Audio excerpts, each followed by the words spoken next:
Swanu, however, agreed that issues of ballots, eligible voters who could not vote, and observer mission selections could have been dealt with better.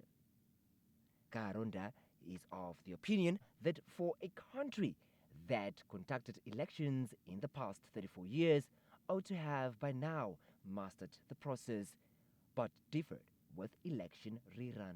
But I'm not too sure how much of those ineffectiveness or inefficiencies would rise to a level where you are justified in calling for a complete and total cancellation or rerun of the entire elections.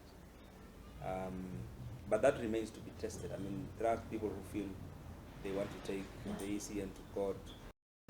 So let's go to the polling station, let's go to those individuals, let's have a register of those individuals, let us allow those individuals to have their right, constitutional right, respected. Because the moment you go for an outright cancellation of elections, you would be violating the rights of those who voted. He said the party, despite the explanation given, will still write a letter to the Electoral Commission of Namibia and further seek an audience with President Nangola Mbumba on the proclamation order, which excluded certain polling stations.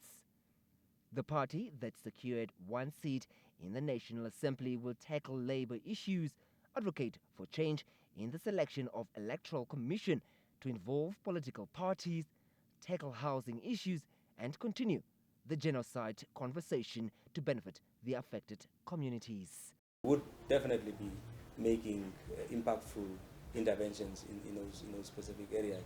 And the fairness, of course, in how we use our resources. I will give you an example of the Karas region, for instance. If you're in Karas and you look at how poverty-stricken the region is, you would actually not believe that Karas is one of Namibia's biggest diamond-producing regions.